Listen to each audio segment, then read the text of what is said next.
What can Egypt's protesters expect to happen next? Freelance journalist Nabila Ramdani has been following developments in Egypt with us on Breakfast over the last couple of weeks and joins us again this morning. Very good morning to you again.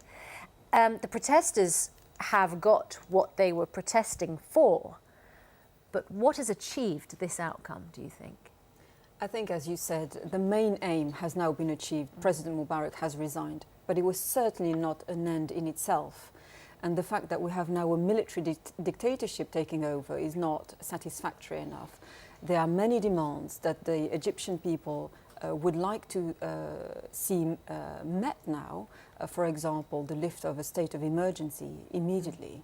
The dissolution of parliament. 90% of parliament is made up of members of the ruling party. And they also want to see justice done. They want to see people who got engaged in acts of violence and indeed corruption to be put on trial. And above anything else, they also want to see prisoners released, people who were put in prison for all the wrong reasons. Well, is that all going to be on hold while the army's in charge and until there are elections planned for September? Or are these things that the army will grant to the people over the next couple of months?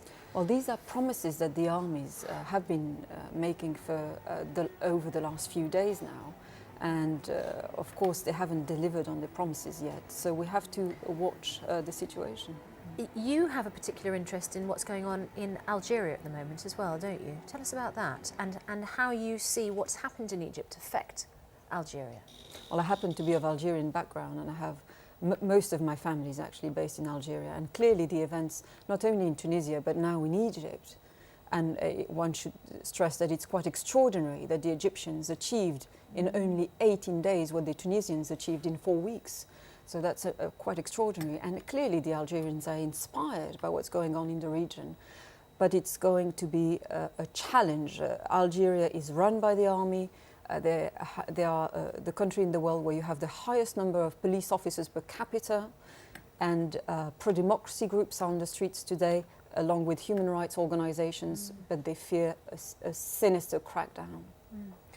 Nabila, thanks very much for your time. Sure, we'll see you a bit later on in the programme. Pleasure.